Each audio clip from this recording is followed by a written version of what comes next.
या महाराष्ट्रात 288 आमदार आहेत. काही काही दलिंदराचे त्या विधानसभा मतदारसंघात नाव माहित नाही. तो खालून संदेश देते म्हणजे आपण गरीब आहेत पण आपल्या लोकांवर घ्यायला कोण आवडले श्रीमंत. तर ज्याचा बाप रुग्ण घेऊन सध्या पेरणीच्या मागे लागलेला आहे, त्यानंतर खताचे भाव वाढलेले आहेत, तेच भिकारचोट खालून सरकारची बाजू घेऊन आपल्या शेतकरी बापाच्या विरोधात कमेंट करत असेल तर असे भांडवल झोपेत मेलेले बरेच आहेत. तुमच्या इथं विजय मल्ल्या येतो, 1100 कोटी कर्ज घेतो, लंडनला जातो, 25 वर्षाची नवी पोरगी बायको करतो, हे तुमच्या उरावर बसलेला चालते. मग इथं शेतकऱ्याच्या कर्जमाफीवर काय धडपणी आली तुम्हाला? मुख्यमंत्री साहेब म्हणतात तलाठी भरतीत घोटाळे झाल्यावर आम्हाला पुरावे द्या. अरे बाबा, कॅमेरा घेऊन मा बाप तिथे उभा नव्हता आणि एवढं होऊन तुम्ही जर पुरावे मागत असाल तर 5 वर्ष फक्त आमच्या भोकांवर बसायचं. माझा बाप शेतकऱ्याचा मुद्दा असेल तेव्हा वाघ हा कधी मैदानात असेल हा शब्द इथून द्यायला. महाराष्ट्रातलं असं एकमेव आंदोलन आहे की ज्याचा बाप उपोषणाला बसलेला आहे, सोबत त्याचं पोरग पण उपोषणाला बसलंय. असं एकमेव आंदोलन म्हणजे बच्चू भाऊ आणि त्याच्या मुलासाठी एकदा जोरदार टाळ्या होत्या.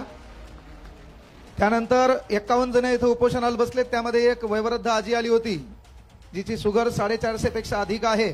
म्हणून विनंती आहे, इथं पाठिंबा देणाऱ्या संघटना असतील, पाठिंबा देणारे नेते असतील, केवळ सहज फोटो काढून इथून जाऊ नका. तर तुमच्यासोबत 10-12 कार्यकर्ते इथं आणा, ते इथं सोडा. आपली गर्दी ह्या दलिंदर सरकारपर्यंत पोहोचली पाहिजे.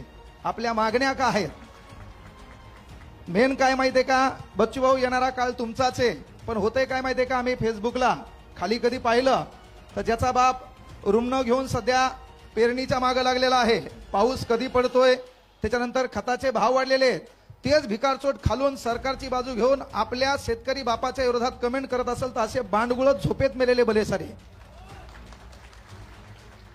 म्हणजे प्रश्न काय व्हायला, दुखायले म्हशीचं इंजेक्शन वघारील नको. आपल्या गरीबाचा फार मोठा एक प्रश्न आहे. माझ्यापैकी एखादा गरीब असेल आणि त्यानं स्वप्न राजकारणाचं पाहिलं की ज्याचं चारण्याचं खरं नाही का, तेच भिकारचोट खालून संदेश देते. म्हणजे आपण गरीब आहेत पण आपल्याला बोकांडीवर घ्यायला कोण आवडायला श्रीमंत. हे परिवर्तन करणं कुठतरी बदलावं लागल. माझा बाप शेतकऱ्याचा मुद्दा असेल तेव्हा वाघ हा कधी भी मैदानात असेल हा शब्द इथून द्यायलोय. 288 आमदाराची नावं आपल्याला माहित नाही, पण त्यामध्ये आमदार नसताना आपल्या भाऊचं नाव घराघरात कानाकोपऱ्यात आहे का? काम ऐसा करोगे नाम हो जाए, नाही तो नाम ऐसा करोगे नाम सुनते काम हो जाए. काम कोणाचं चालू आहे? शेतकऱ्यांचं. काय मागणं आहे? कर्जमाफी. अरे मग तुमच्या इथं विजय मल्ल्या येतो, 1100 कोटी कर्ज घेतो, लंडनला जातो, 25 वर्षाची नवी पोरगी बायको करतो, ते तुमच्या उरावर बसलेला चालते. मग इथं शेतकऱ्याच्या कर्जमाफीवर काय झडपणी आली तुम्हाला?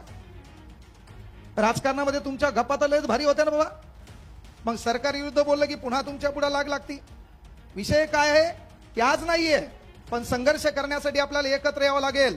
आणि म्हणून एक विनंती आहे, आपल्या समाजासाठी कोणी बोललं पाहिजे, आपल्या समाजासाठी कोणी चाललं पाहिजे, समाजासाठी कोणी रस्त्यावर आलं पाहिजे. आणि आपल्याला बोलता येत नसेल, चालता येत नसेल, लिहिता येत नसेल, वाचता येत नसेल, समाजासाठी रस्त्यावर येता येत नसेल, तर जो माणूस या समाजासाठी रस्त्यावर येतो त्याच्या पाठीमागं उभं राहता आलं पाहिजे. ही कळकळीची विनंती आहे. 288 आमदार आहेत, त्याच्या दलिंदराचे त्याच्याच मतदारसंघात नाव माहित नाहीत.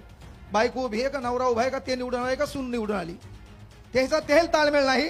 अरे पण 288 मतदारसंघात जरी आमचा माणूस सध्या आमदार नसेल, पण एक गोष्ट लक्षात घ्या, एक जीत से कोई सिकंदर और एक हार से कोई फकीर नहीं होता. येणारा काळ आपला आहे.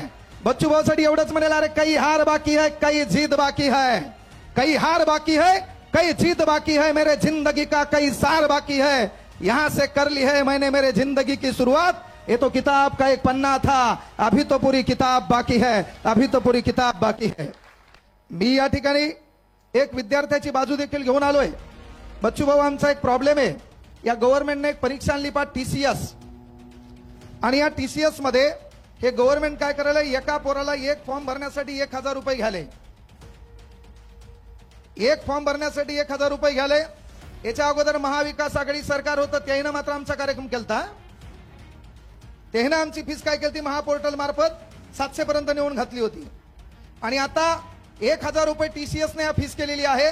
जो इतर मागास प्रवर्गामध्ये असेल तर 900 रुपये फीस आहे. अरे मग ग्रामीण भागामध्ये त्याचा बाप 300 रुपयानं रोजान जातो, त्या पोराला 5 फॉर्म भरायचे असेल तर 5000 रुपये आणायचे कुठून, हा फार मोठा प्रश्न आहे. म्हणून आमची ती पण एक मागणी आहे. त्यानंतर पेपर फुटतात, त्याच्यानंतर मुख्यमंत्री साहेब म्हणतात तलाठी भरतीत घोटाळे झाल्यावर आम्हाला पुरावे द्या. अरे बाबा, कॅमेरा घेऊन मा बाप तिथं उभा नव्हता, DVR तुमच्याकडे, CCTV कॅमेरे तुमच्याकडे, त्यानंतर आमच्या पोरांना अभ्यास करायचा, आमच्या पोरांना फॉर्म भरायचा. आणि एवढं होऊन तुम्ही जर पुरावे मागत असताल तर मग 5 वर्ष फक्त आमच्या भोकांडीवर बसायला येऊ नका. काहीतरी आमच्या गोरगरीब प्रश्न आहेत विद्यार्थ्यांचे, ते देखील मार्गी लावा. अनेक पेपरमध्ये घोटाळे झालेत, त्या विद्यार्थ्याची बाजू म्हणून, ह्या शेतकऱ्याची बाजू म्हणून सदैव विद्यार्थ्याच्या वतीनं तुम्हाला जाहीर पाठिंबा आहे। येणाऱ्या काळात सरकारला विनंती आहे, शेर घायल हो सकता है, 2 पाव पीछे भी आ सकता है, लेकिन उसकी छलांग बहुत अलग रहती है। त्यामुळं 4 दिवस उपोषण म्हणजे 72 तास ओलांडून गेलेत। उपोषण म्हणजे साधी सुधी गोष्ट नाहीये। या ठिकाणी लक्षात घ्या, जखमा तयार होतात, अशक्तपणा येतो, एवढे लोक बोलतात तेव्हा माणूस चिडचिड होतो। हे आपल्यासाठी नाही, यवन हे कुठल्या समाजासाठी नाही, हे कुठल्या जातीसाठी नाही। या भारताला कृषी प्रधान देश म्हणतात, शेती पिकवणाऱ्याला जगाचा पोशिंदा म्हणतात।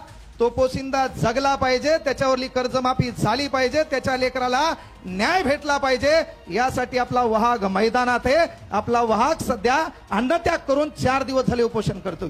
म्हणून विनंती एक आहे, या ठिकाणी थोडं शांततेचं वातावरण बाळगा। भाऊ तुम्हाला देखील विनंती आहे, सरकार डेंजर आहे, अनेक आंदोलन यानं दडपून टाकलेले आहेत, त्यानंतर छोट्या मोठ्या संघटना देखील दडपून टाकण्याचं काम करण्याचा प्रयत्न यांनी केलेला आहे। फक्त विनंती आहे की तुम्ही किंग मेकर व्हा, नव्या युवकांना संधी द्या, आपले लोक उभे करा।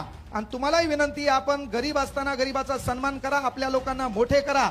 येणाऱ्या काळात येतील, डायलॉग मारतील, बोलतील, बोलबच्चन देतील, जातीवरून धर्मावरून भांडणं लागतील, पण आपला एकच धर्म आहे, तो धर्म मरता कामा नये।